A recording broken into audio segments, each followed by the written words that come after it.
We have to seek the opinion of a lawyer on this matter. Mr. Ikechukwu Ikeji joins us now. Thank you for coming on this morning. Thank you for having me. Well, you heard some of these matters as they're playing out, and he cited some legal matters.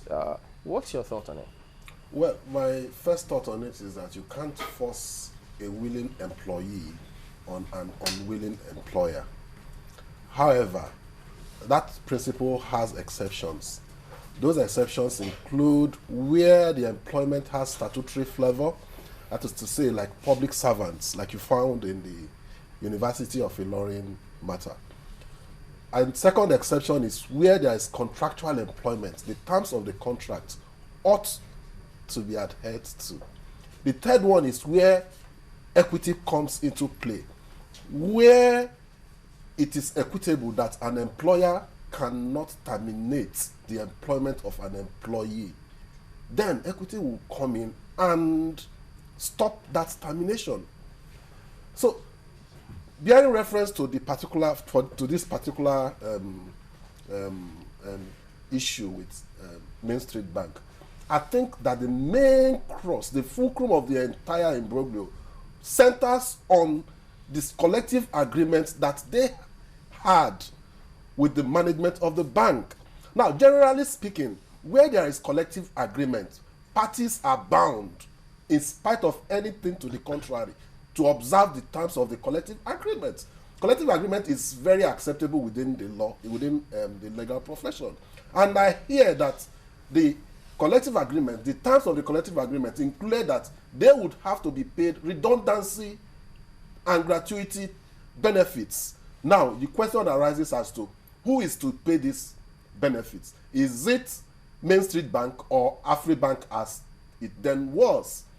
It's a very interesting question because, yes, you know, they seem to differentiate between, at least those who own Mainstreet Bank now, seem to differentiate between Afribank and Mainstreet Bank. They keep telling us that all the other banks have died, that they don't exist anymore, and that these are new banks. And maybe they acted, you know, trying to... They did not pay them any gratuity. Well, when they left Afribank, that was when they served most of their years. Yes. And in this new bank, Mainstreet Bank, they feel that maybe it's just to pay them 1 month in lieu, since you're just going to be firing all of them. Is that right? It's not right. That's what we're saying. It's inequitable. Equity is of a good conscience. And you can ask yourself whether it's in good conscience that a person who has put in close to 20, 30 years in the service of a bank, and the bank's liabilities and assets are transferred to another bank, the new bank now discards some of those liabilities and takes the assets as it were.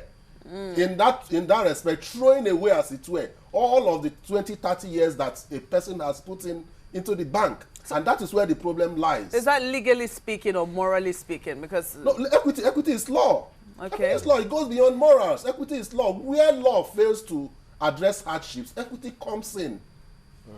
You know, this is quite big and honestly sad. If you look at the tweets we see on our Twitter page here, even people from Oceanic Bank, the former Oceanic Bank, they're saying that is why they are in court, because of this same attitude of SBF. I'm quite sure Mr. Salako just should also react to all of this. But I'm trying to look at the content or the heading of the letter given to them.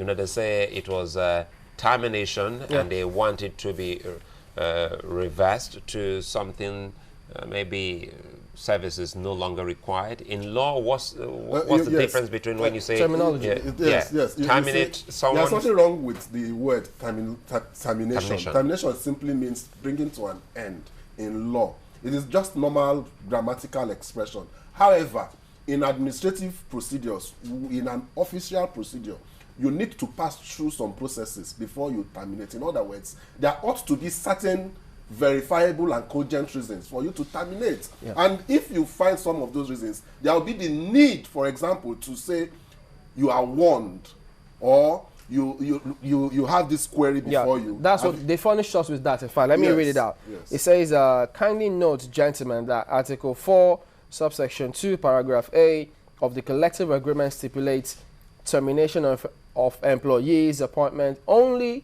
after warning has been given to them. Yes. That is where the services of an employee have proved unsatisfactory. Yes. He may have been given a written warning, and they go on to cite this article of agreement. That's standard procedure. it is standard procedure that before your employment is terminated, there ought to be some processes leading to the termination.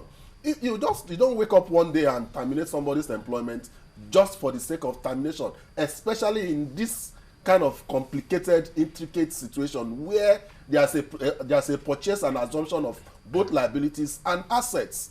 If you have that technical situation, then you have to do it in such a way that people whose positions are in delicate balance are not jeopardized, and they get their entitlements appropriately.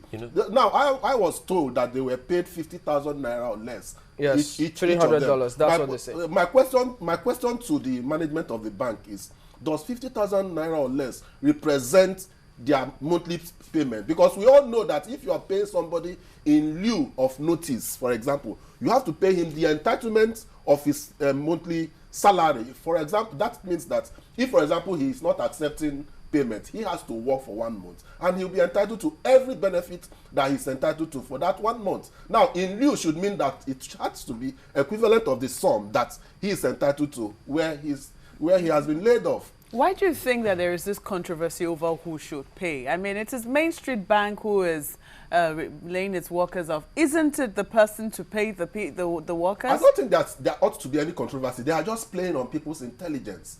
The ownership of Mainstreet Bank, you cannot approbate and reprobate. I always say it. You cannot take good and discard bad. Whatever that flows from the process that you have undertaken, you have to take responsibility for it. So AMCON and whoever it is that is in charge of Mainstreet Bank has it as a duty to ensure that people's gratuities that have accrued over the years are paid to them. The question of who should pay and who should not pay is a mere ploy to attract technicality so as to cause confusion and avoid responsibility. Yes, Mr. Ikeji, I'm excited you just talked about AMCON here, because yes, when AMCON came into being, we thought all of these matters would be addressed, but again, we're getting to see all of them with Shianik, Mainstreet, and AMCON. They say they've written to them, and perhaps I think AMCON should be the next place to actually take this matter to, because now you talked about AMCON.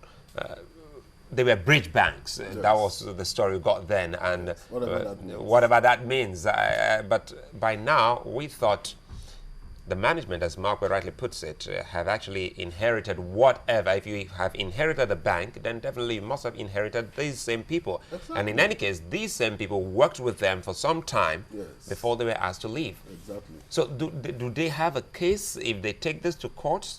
Well, the fact of having a case, if they take it to court, will depend on the court itself. But I can assure you as a legal practitioner that you can find a reason to go to court.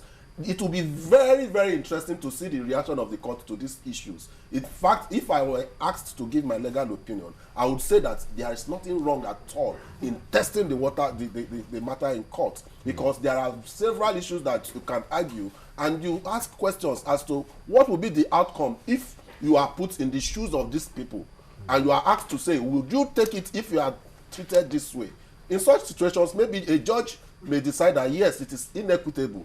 For example, in those days, even where the law does not expressly provide for a situation, people like Lord Denning, he's a renowned jurist of blessed memory, will come up and say, even where law has not provided for a remedy, that equity should step in and provide a remedy where it is in good conscience that a remedy should be provided. So I would suggest that they go to court, because if you keep saying that court is cumbersome, the process of court is cumbersome, then we may as well do without our court, our judiciary system. We have the judiciary system to take advantage of. So they should go to court and test the waters there and see how it comes. Whatever that happens along the line, it may be taken to the court as consent judgment.